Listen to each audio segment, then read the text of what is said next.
അപ്പോൾ ഇപ്പൊ കഴിഞ്ഞ ദിവസങ്ങളായിട്ട് വളരെ വർണ്ണ വിവേചനപരമായിട്ടുള്ള നീചമായിട്ടാണ് അവർ സംസാരിക്കുന്നത്. അപ്പൊ അവരുടെ ഈ ഒരു പ്രവൃത്തിയെ കുറിച്ച് ചേച്ചിക്ക് എന്താ പറയാൻ? ഞാനിപ്പോ പറഞ്ഞൊരു വാക്കെന്താണ്? സത്യഭാമ എന്ന് പറഞ്ഞ വിവരമില്ലാത്ത. എനിക്കങ്ങനെ പറയാൻ സത്യം പറഞ്ഞാൽ ഗുരുസ്ഥാനീയയായ നമ്മളെക്കാളും വയസ്സിന് മൂത്ത ഒരു കലാമണ്ഡലം പോലുള്ള വലിയ പ്രസ്ഥാനത്തിൻ്റെ ഒരു എന്താ പറയുക ആ ഒരു ബ്രാൻഡ് നെയിം തലക്കെട്ടോടു കൂടി കൊണ്ട് നടക്കുന്ന ഒരു ജന്മമാണ് അവർ. അവരോടുള്ള അവരെ അത്തരം ആൾക്കാരെ മൂത്തവരെ ഗുരുക്കന്മാരെ ഒക്കെ ബഹുമാനിക്കാൻ പഠിച്ച ഒരാളാണ് ഞാൻ. എൻ്റെ വീട്ടിൽ നിന്ന് പഠിപ്പിച്ച് തന്നിട്ടുള്ളതാണ് അങ്ങനെ. അങ്ങനെ ചെയ്യാൻ പാടുള്ളൂ എന്ന്. ഇതൊക്കെയാണ് നമ്മൾ കുടുംബ പശ്ചാത്തലം ഒരു വലിയ ഘടകമാണ്. അപ്പോൾ എൻ്റെ അച്ഛനും അമ്മയും എൻ്റെ ഗുരു കാർന്നോമാരും ഒക്കെയും മൂത്തവരെയും കലാപരമായിട്ടുള്ള കാര്യങ്ങളെയും ഒക്കെ ബഹുമാനിക്കാൻ പഠിപ്പിച്ച് തന്നിട്ടുള്ളത് കൊണ്ടാണ് നമ്മളിപ്പോഴും അങ്ങനെ നിൽക്കുന്നത്. പക്ഷേ ഇങ്ങനെയുള്ള ആൾക്കാരെ കാണുമ്പോൾ സത്യസന്ധമായിട്ട് പറയട്ടെ വെറുപ്പാണ് തോന്നുന്നത്. കലാമണ്ഡലം പോലുള്ള പ്രസ്ഥാനത്തിന് ഏറ്റവും വലിയ പേരുദോഷമാണ് ഇങ്ങനെയുള്ള ആൾക്കാർ. സത്യഭാമ എന്ന് പറഞ്ഞ പേര് തന്നെ സത്യം പറഞ്ഞാൽ ആ പേരിനോട് പോലും എനിക്കിപ്പോ സത്യം പറഞ്ഞ ഒരു വലിയ നാണക്കേടാണ്. കാരണം എന്ന് വെച്ചാൽ നമ്മളൊരു തെറ്റ് ചെയ്തു, അതാണ് ഞാൻ പറഞ്ഞത്. തെറ്റ് ചെയ്യാത്ത മനുഷ്യരില്ല, പക്ഷെ തെറ്റ് ആവർത്തിക്കപ്പെടുമ്പോഴാണ് പ്രശ്നം. ഇവര് റിപ്പോർട്ടേഴ്സ്, അതായത് സോഷ്യൽ മീഡിയാസും വന്ന് ഇവരോട് ചോദിക്കുമ്പോൾ അവരുടെ ധാർഷ്ട്യത്തിൽ നിന്ന് ഒരല്പം പോലും പിന്മാറാൻ തയ്യാറല്ലാത്ത രീതിയിലാണ് പറഞ്ഞത്. അവർ ഓൾറെഡി കാക്കക്കറുമ്പൻ എന്ന് പറഞ്ഞു രാമകൃഷ്ണൻ സാറിനെ. അത് പിന്നെ അവർ പറഞ്ഞൊരു കാര്യം, പെറ്റ തള്ള പോലും പൊറുക്കില്ല എന്ന്. പെറ്റ തള്ളയ്ക്ക് തൻകുഞ്ഞ് പൊൻകുഞ്ഞാണ്. മനസ്സിലായിട്ടോ? അവർ പ്രസവിച്ചിട്ടുണ്ടോ എന്ന് എനിക്ക് അറിഞ്ഞൂടാ, അവർക്ക് മക്കളുണ്ടോ എന്ന് എനിക്ക് അറിഞ്ഞൂടാ.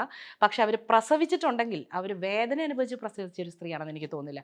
കാരണം ഒരു കുഞ്ഞിനെ പ്രസവ വേദന അനുഭവിച്ച് പ്രസവിച്ച ഒരു സ്ത്രീക്ക് മറ്റുള്ള കുഞ്ഞുങ്ങളെയും അമ്മയുടെയും ആ ഒരു റിലേഷൻഷിപ്പിനെ കുറിച്ച് കൃത്യമായിട്ട് അറിയാൻ പറ്റും അല്ലേ? അല്ലേ? ഇത്രയും എന്താ പറയുക, ഒരു പബ്ലിക് പ്ലാറ്റ്ഫോമിൽ ഇരുന്നിട്ട് പെറ്റ തള്ള പോലും പൊറുക്കില്ല എന്ന് പറഞ്ഞു കഴിഞ്ഞാൽ അവരെ ഒരു തരത്തിലും ബഹുമാനിക്കാൻ എനിക്ക് തോന്നുന്നില്ല. അതൊക്കെ വിടട്ടെ, ഞാൻ പറയുന്നത് കലാഭവൻ ഭാഗ്യവതിയാണ്. അല്ല, ഞാൻ പറയുന്നത് ഇതില് ആരുടെയും കെയർ ഓഫിൽ അറിയപ്പെടേണ്ട ഒരാളല്ല രാമകൃഷ്ണൻ സാർ. അദ്ദേഹം മോഹിനിയാട്ടം അവതരിപ്പിക്കുമ്പോൾ ഈ പറഞ്ഞതുപോലെ ശരിയാണ്, അവർ പറഞ്ഞ ഒരു സ്റ്റേറ്റ്മെന്റിനോട് എനിക്ക് ഞാൻ യോജിക്കുന്നത് എന്താണെന്ന് വെച്ചാൽ, അതൊരു സ്ത്രീക്കുള്ള ഒരു കലാരൂപമാണ് മോഹിനിയാട്ടം എന്ന് പറയുന്നത്. സ്ത്രീകൾ അവതരിപ്പിക്കുമ്പോൾ കിട്ടുന്നൊരു സൗന്ദര്യം. പക്ഷേ അവിടെ ആ സ്ത്രീ സൗന്ദര്യം ഉൾക്കൊണ്ടുകൊണ്ട്, സ്ത്രീയുടെ ഭാവങ്ങൾ ഉൾക്കൊണ്ടുകൊണ്ട് എത്ര മനോഹരമായിട്ടാണ് ആ ഒരു കലാരൂപത്തെ അദ്ദേഹം അവതരിപ്പിക്കുന്നത്. പിന്നെ അതൊക്കെ കഴിഞ്ഞിട്ട്, അതാണ് ഞാൻ പറഞ്ഞത് തെറ്റ് ആവർത്തിക്കപ്പെടുന്നു എന്ന് പറയാനുള്ള കാരണം എന്താണെന്ന് വെച്ചാൽ, അപ്പോൾ അവരുടെ അടുത്ത് പറഞ്ഞു, നിങ്ങളുടെ അടുത്ത് വരുന്ന സ്റ്റുഡൻസിൻ്റെ അടുത്ത് അപ്പോൾ കറുത്ത പിള്ളേരുണ്ടെങ്കിൽ, കളർ കുറഞ്ഞ കുട്ടികളുണ്ടെങ്കിൽ നിങ്ങൾ അവരെ പഠിപ്പിക്കില്ലേന്ന് ചോദിച്ചപ്പോൾ അവർ വീണ്ടും ആവർത്തിക്കണം അഹങ്കാരം. പഠിപ്പിക്കും, പക്ഷെ മത്സരത്തിന് അനുവദിക്കില്ല എന്ന്. മത്സരത്തിന് അനുവദിക്കാണ്ടിരിക്കാൻ ഇവരാരാ? അത്ര സൗന്ദര്യധാമമാണോ ഈ പറഞ്ഞ സത്യഭാമ എന്ന് പറഞ്ഞ വ്യക്തി? സൗന്ദര്യം എന്ന് പറയുന്നത് ഒരു തിളച്ച എണ്ണ അല്ലെങ്കിൽ ഒരു ചൂട് വെള്ളം മുഖത്ത് തെറിച്ചാൽ തീരാവുന്നതേ ഉള്ളൂ. ഒരു ചെറിയ സ്കിൻ ഇൻഫെക്ഷൻ വന്നാൽ തീരാവുന്നതേ ഉള്ളൂ. അല്ല, കലയുടെ ഘടകം എന്ന് പറയുന്നത് കലാകാരൻ അവതരിപ്പിക്കപ്പെടുന്ന എന്താ പറയുക, അതിൻ്റെ വൃത്തിയും വെടുപ്പുമാണ് അതിൻ്റെ സൗന്ദര്യം എന്ന് പറയുന്നത്. അപ്പോൾ ഇന്നത്തെ കാലഘട്ടത്തിൽ ഇപ്പോൾ പുതിയ തലമുറ എന്ന് പറയുന്നത് സൗന്ദര്യത്തിന് ഒരു തരത്തിലും എന്താ പറയുക വില കൽപ്പിക്കുക എന്നല്ല, അതിനൊരു ഇമ്പോർട്ടൻസ് കൊടുക്കാത്തൊരു കാലഘട്ടത്തിലൂടെയാണ് നമ്മളിപ്പോൾ കടന്നു വന്നത്. സിനിമകൾ എടുത്താൽ നമുക്ക് അറിയാൻ പറ്റും. ഇപ്പോൾ സൂപ്പർ സ്റ്റാർ പദവികളൊന്നും ഇന്ന് ആർക്കും ആവശ്യമില്ല. എത്രയോ പടങ്ങൾ സാധാരണ പുതിയതായിട്ട് വരുന്ന കലാകാരന്മാർ വന്ന് വിജയിപ്പിച്ച എത്രയോ പടങ്ങളുണ്ട്. അവിടെ സൗന്ദര്യത്തിനൊരു ഘടകമില്ല. അവിടെയൊക്കെ കഴിവാണ് പ്രധാനം എന്ന് പറയുന്നത്. മാനദണ്ഡം കഴിവാണ്. അങ്ങനെ ഒരു കാലഘട്ടത്തിൽ ജീവിച്ചിരുന്നിട്ട് ഇവർ ഇത്രയും വയസ്സും പ്രായമായി, ഇനിയിപ്പം നമ്മുടെ ജീവിതം എന്ന് പറയുന്നത് പരലോകത്തേക്കാണ്. അപ്പോഴെങ്കിലും നമ്മൾ നല്ല രീതിയിൽ നമ്മൾ സംസാരിക്കണം. എനിക്ക് സത്യം പറഞ്ഞാൽ എനിക്ക് അവരോട് എന്തോരം മോശമായിട്ട് അവരെക്കുറിച്ച് പറഞ്ഞാലും എനിക്ക് മതിയാവില്ല. എനിക്കതിലൊരു കുറ്റബോധം എനിക്ക് തോന്നുന്നില്ല. കാരണം അവർ മനസ്സിലാക്കണം, ഒരു കലാകാരന്മാരെയും ഒരു മനുഷ്യരെയും ജാതിയുടെ പേരിലോ നിറത്തിൻ്റെ പേരിലോ ഒരിക്കലും അധിക്ഷേപിക്കാൻ നമ്മളാരും യോഗ്യരല്ല. ഞാൻ പണ്ട് വളരെ കളർ കുറവ്, ഇപ്പോഴും വലിയ കളറൊന്നുമില്ല, പക്ഷെ എന്നാലും ഞാൻ ഒരു ഇരുനിറത്തിലും കുറഞ്ഞൊരു കളറുള്ള ഒരു കുട്ടിയായിരുന്നു. ഞാനും ഈ പറഞ്ഞ പോലെ നിറത്തിൻ്റെ പേരിൽ ഒരുപാട് മാറ്റി നിർത്തപ്പെടലുകളും ഒരുപാട് അധിക്ഷേപങ്ങളും ഒക്കെ ഞാനും അനുഭവിച്ചിട്ടുള്ള ഒരാൾ തന്നെയാണ്. അതും ഈ ഫീൽഡിൽ, പ്രത്യേകിച്ച് സംഗീത രംഗമാണ്. സൗന്ദര്യത്തിനോ അല്ലെങ്കിൽ അപ്പിയറൻസിനോ അത്ര വലിയ ഇമ്പോർട്ടൻസ് ഇല്ലാത്തൊരു കാലഘട്ടമായിരുന്നു അന്നൊക്കെ. അന്നൊക്കെ സ്റ്റേജിൽ നിന്ന് വടി പോലെ നിന്ന് പാടുക എന്നുള്ളതാണ്. ഇപ്പൊ പെർഫോമൻസ് ആണ്. കാരണം കാഴ്ചയ്ക്കും ഒരു ഇമ്പോർട്ടൻസ് ആയി. കാരണം മീഡിയകളുടെ അതിപ്രസരം കാരണവും ഈ പറഞ്ഞതുപോലെ അപ്പിയറൻസും ഏജും പ്രായമൊക്കെ വലിയൊരു ഘടകമായി മാറിയിരിക്കുകയാണ്. അവിടെയൊക്കെ എന്തോരം വേദനിച്ചിട്ടുള്ളൊരു വ്യക്തിയാണ് ഞാൻ, എനിക്ക് നന്നായിട്ട് അറിയാം. പിന്നെ അത് മാത്രമല്ല, ഒരു കുട്ടിയോട് ഇപ്പം നേരത്തെ ഇവർ പറഞ്ഞില്ലേ ഞാൻ മത്സരിക്കാൻ അനുവദിക്കില്ല എന്ന് പറഞ്ഞില്ലേ, എൻ്റെ മകള് ഇതുപോലെ ഒരു സ്ഥലത്ത് ഞങ്ങളൊരു ഒരു റോട്ടറി ക്ലബിൻ്റെ ഒരു ഫംഗ്ഷന് വേണ്ടി നമ്മൾ പോയിണ്ടായിരുന്നു. അപ്പം അന്ന് എൻ്റെ ശിഷ്യൻ അർജുൻ എന്ന് പറഞ്ഞിട്ട് അസലായിട്ട് പാടുന്ന മോനാണ്. അപ്പം ഞാൻ അവനെയും എല്ലാ സ്ഥലത്തും കൊണ്ടുപോകാറുണ്ട്. അപ്പോൾ എല്ലാ സ്ഥലത്തും പാടാൻ അവനും ഒരു അവസരം കൊടുക്കാറുണ്ട്. അപ്പം അങ്ങനെ ഈ റോട്ടറി ക്ലബ്ബിൽ പോയിട്ട് ഞാനൊരു പാട്ട് പാടി. അത് കഴിഞ്ഞിട്ട് അർജുനെ കൊണ്ടൊരു പാട്ട് പാടിപ്പിച്ചു. പിന്നെ ഞാൻ മോളുടെ അടുത്ത്, അപ്പം അവളാണെങ്കിൽ അവളുടെ പ്രശ്നം എന്താണെന്ന് വെച്ചാൽ ഞാൻ പാടുന്നത് കൊണ്ട് ഞാൻ പാടി കഴിഞ്ഞാൽ പിന്നെ ഇവൾക്ക് ഭയങ്കര ടെൻഷനാണ്. അയ്യോ അപ്പം അമ്മേനെ വെച്ച് കമ്പാരിസൺ ചെയ്യും, ഞാൻ പാടില്ല എന്ന് പറഞ്ഞു. അപ്പം ഞാൻ എപ്പോഴും പറയും അങ്ങനെ നീ നോക്കരുത്, നീ കൊച്ചു കുട്ടിയാണ്, അമ്മ ഇത്രയും വർഷത്തെ എക്സ്പീരിയൻസിലൂടെ അമ്മ പഠിച്ച് വളർന്നതാണ്, നീ തുടങ്ങിയിട്ടേ ഉള്ളൂ, തെറ്റും പിഴവുകളും ഒക്കെ ഉണ്ടാവും, ഒന്നും കുഴപ്പമില്ല, നമ്മൾ ധൈര്യമായിട്ട് ഓഡിയൻസിനെ എങ്ങനെ ഫേസ് ചെയ്യുന്നു എന്നുള്ളത് വലിയൊരു ഘടകമാണ് നമുക്ക് സ്റ്റേജ് പെർഫോമൻസിന്. അപ്പോൾ അതിന് എക്സ്പീരിയൻസ് കിട്ടാൻ വേണ്ടിയിട്ടാണ് മോള് പാടെന്ന് പറഞ്ഞ് നിർബന്ധിച്ച് അവളെ പാടിപ്പിച്ചു.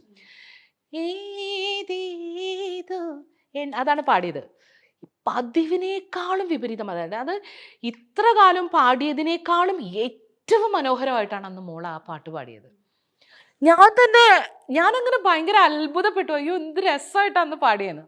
അന്ന് അവിടെ ഉണ്ടായിരുന്ന ഒരു കുട്ടിയുടെ അമ്മ, പിന്നീടാണ് ഞാൻ അറിഞ്ഞത് ആ കുട്ടി പാട്ടുകാരിയാണ്, ആ കുട്ടിക്ക് പാടാൻ അന്ന് അവസരം കൊടുത്തില്ല എന്നൊക്കെ ഞാൻ അറിഞ്ഞത്. പക്ഷെ അന്ന് ഇവർ എൻ്റെ അടുത്ത് വന്നിട്ട്, ആൾക്കാരൊക്കെ ഇങ്ങനെ ചുറ്റുമുണ്ട്, എൻ്റെ അടുത്ത് വന്നിട്ട് പറഞ്ഞു, മനീഷ നിങ്ങൾ ദൈവസ്നേഹമൊക്കെ വർണ്ണിച്ചിടാൻ പാടിയ അവരല്ലേ, നിങ്ങൾ എന്താണ് ഈ പാട്ടിൽ ഇങ്ങനെ കോൺസെൻട്രേറ്റ് ചെയ്യാതെ, അങ്ങനെ ഇങ്ങനെ എന്നൊക്കെ പറഞ്ഞ്, നിങ്ങളെപ്പോലുള്ള പാട്ടുകാരെ കണ്ടിട്ടാണ് ഞങ്ങളൊക്കെ വളർന്നൊക്കെ പറഞ്ഞ് ഭയങ്കര കാര്യമായിട്ട്. അപ്പം ഞാനും വിചാരിച്ചു, അയ്യോ എന്ത് നമ്മളെക്കുറിച്ച് നമ്മളെ എത്ര നന്നായിട്ട് നമ്മളെക്കുറിച്ച് പറയുന്നുണ്ടല്ലോ എന്നൊക്കെ. കുറച്ച് കഴിഞ്ഞിട്ട് അർജുൻ്റെ അടുത്ത് നോക്കിയിട്ട് പറഞ്ഞു, ഗുരുവിൻ്റെ അഭിമാനം കാത്തു സൂക്ഷിക്കണം, നല്ല ശിഷ്യനാണ്, നന്നായിട്ട് പാടണം എന്നൊക്കെ പറഞ്ഞപ്പോൾ ഞാനും ഓക്കെ. പിന്നെ മോളുടെ അടുത്തേക്ക് തിരിച്ചിട്ട്, അമ്മയ്ക്ക് ദയവ് ചെയ്ത് നാണക്കേട് ഉണ്ടാക്കിക്കരുത് കേട്ടോ. അപ്പം ഞാൻ, എൻ്റെ പൊന്നു മോളെ എന്ത് പോറായിട്ടാണ് പാടുന്നത്. അതായത് ആ പെണ്ണിൻ്റെ ഫ്രസ്ട്രേഷൻ, സ്വന്തം മകൾക്ക് പാടാൻ ഒരു അവസരം കൊടുത്തില്ല എന്നുള്ളതിൻ്റെ ആ ഫ്രസ്ട്രേഷൻ മുഴുവൻ ആ സ്ത്രീ എൻ്റെ മകളോട് ആ സമൂഹത്തിൻ്റെ മുന്നിൽ വെച്ച് കാണിച്ചു എന്നുള്ളതാണ്. ഇങ്ങനെ ഉള്ള സ്ത്രീകളുണ്ട്, എന്നാൽ അവർക്കും മകളുണ്ട്. ഒരു മകളോട് അങ്ങനെ പറയുമ്പോൾ എന്തായിരിക്കും ആ മകളുടെ അവസ്ഥ എന്ന് തിരിച്ചറിയാൻ കഴിവുള്ളവരാണ് അമ്മമാരെല്ലാവരും. അതുകൊണ്ടാണല്ലോ നമ്മൾ അമ്മ എന്ന് വിളിക്കുന്നത്. അവരിങ്ങനെ പറയണ കേട്ടിട്ട്, അപ്പോൾ ഇങ്ങനത്തെ ആൾക്കാർ ഈ സമൂഹത്തിലുണ്ട് എന്നുള്ളതാണ് എൻ്റെ അഭിപ്രായത്തിൽ. അങ്ങനെയുള്ളവരുടെ ഇടയിലേക്ക് പ്രത്യേകിച്ച് ഗുരുക്കന്മാരെ തിരഞ്ഞെടുക്കാണ്ടിരിക്കുക. നമ്മുടെ കുട്ടികളുടെ ഭാവിയാണ് പോകുന്നത്. സൗന്ദര്യം കലയിൽ വലിയൊരു ഘടകമല്ല എന്ന് പറയുന്നില്ല, അത് മാത്രമാണ് ഘടകം എന്ന് പറയാൻ പറ്റില്ല. സൗന്ദര്യം ഘടകം തന്നെയാണ്, അതിനാണല്ലോ നമ്മൾ മേക്കപ്പ് ഒക്കെ ഇട്ട് ഇതൊക്കെ ആക്കുന്നത്. പക്ഷെ അത് മാത്രമാണ് കല എന്ന് പറയരുത്. പിന്നെ സൗന്ദര്യം എന്ന് പറയുന്നത് ഈ പറഞ്ഞതുപോലെ തൊലി വെളുപ്പിലോ അല്ലെങ്കിൽ ബാഹ്യമായിട്ടുള്ള ഒന്നിലും അല്ല സൗന്ദര്യം അടങ്ങിയിരിക്കുന്നത്. സൗന്ദര്യം എന്ന് പറയുന്നത് ആകെ മൊത്തം ടോട്ടലാണ്. ഒരു കലാകാരൻ്റെ മൊത്തത്തിലുള്ള പെർഫോമൻസിനെയാണ് സൗന്ദര്യം എന്ന് പറയുന്നത്. സത്യാവസ്ഥയായിട്ടുള്ള ഒരു കാര്യം തീർച്ചയായിട്ടും. അപ്പോൾ ഇത്ര നേരം ഞങ്ങളോട് കുറച്ച് വിശേഷങ്ങൾ പങ്കുവെച്ചത് വളരെ നന്ദി ചേച്ചി. അപ്പോൾ നമുക്ക് വേണ്ടി ഒരു പാട്ട് പാടാം. തീർച്ചയായിട്ടും. ഞാൻ ഈ റേഡിയോയിൽ കുറേ കാലം ഉണ്ടായിരുന്നതുകൊണ്ട് എൻ്റെ ഒരു വിചാരം എന്താണെന്ന് വെച്ചാൽ, ഞാൻ റേഡിയോ ആണ്, അതുകൊണ്ട് ഇങ്ങോട്ട് പറയാൻ ഞാൻ ആരെയും അനുവദിക്കാറില്ല. എൻ്റെ അടുത്ത് വരുന്നവരൊക്കെ ചെവിന്ന് ചോര വലിച്ചിട്ടാണ് പോവാറ്. അപ്പോൾ അതുകൊണ്ട് കുറച്ച് നേരം സംസാരിച്ചു എന്നൊക്കെ പറഞ്ഞു കഴിഞ്ഞാൽ ഞാൻ എന്തൊക്കെയോ ബ്ലാ ബ്ലാ ബ്ലാ പറഞ്ഞിട്ടുണ്ട്. പക്ഷേ എനിക്ക് 100% ഉറപ്പാണ്, എനിക്ക് സത്യമെന്നും ന്യായമെന്നും തോന്നിയ കാര്യങ്ങൾ മാത്രമേ ഞാൻ പറഞ്ഞിട്ടുള്ളൂ. ആരെയും അധിക്ഷേപിക്കുന്നില്ല. സത്യഭാമ എന്ന് പറഞ്ഞ ഒരു സ്ത്രീ എന്ന് തന്നെ പറയാം. എനിക്ക് അവരെ കലാകാരിയായിട്ട് അംഗീകരിക്കാൻ എനിക്കിപ്പോൾ ബുദ്ധിമുട്ടുണ്ട്. കലാമണ്ഡലമൊക്കെ ആയിരിക്കാം. ആരായാലും നമുക്ക് അവരോട് ബഹുമാനം തോന്നണമെന്നുണ്ടെങ്കിൽ ഗിവ് ആൻഡ് ടേക്ക് റെസ്പെക്റ്റ് എന്നാണ്. നമ്മൾ കൊടുക്കേണ്ടത് നമ്മൾ കൊടുക്കണം. അപ്പോഴാണ് മറ്റുള്ളവർക്ക് ബഹുമാനിക്കാൻ തോന്നുക. എന്തായാലും രാമകൃഷ്ണൻ ചേട്ടന് സംഭവിച്ചതുപോലെ ആർക്കും സംഭവിക്കാണ്ടിരിക്കട്ടെ. എല്ലാ കലാകാരന്മാരുടെയും കലയ്ക്ക് പ്രാധാന്യം എല്ലാവരും കൽപ്പിക്കട്ടെ. അതിൻ്റെ വാല്യൂ എല്ലാവരും കൊടുക്കട്ടെ അല്ലേ?